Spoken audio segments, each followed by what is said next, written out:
Programang ito ay rated SPG. Striktong patnubay at gabay ng magulang ang kailangan. Maaaring may masiselang tema, lengguwahe, karahasan, sexual, horror o droga na hindi angkop sa mga bata.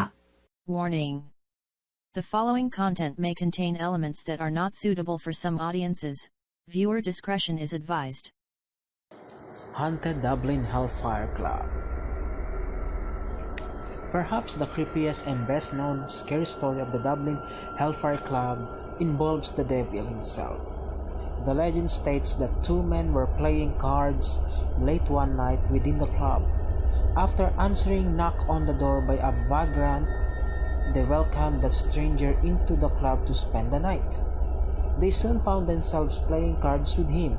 Apparently, there was a certain strangeness to this man that neither of the card players could describe. Though after one of them dropped a card on the ground and noticed the stranger had cloven hooves in place of feet, the legend that Satan had visited the Dublin HellFire Club was born. Other sinister stories about Dublin HellFire Club history exist. One of these tells a curious young man who indulged his desire to check out what went on each night within the club. Supposedly, he witnessed such great atrocities that he lost his mind. He was such a bad mental state that he could not recall what he had experienced the prior night within the club, let alone his own name for the remainder of his life.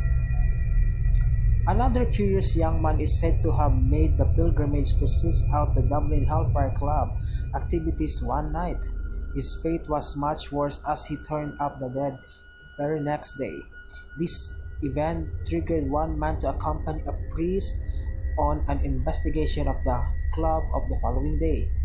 They found the building to be empty besides overly large black cat with horns for ears patrolling the grounds, where an apparent feast had just taken place.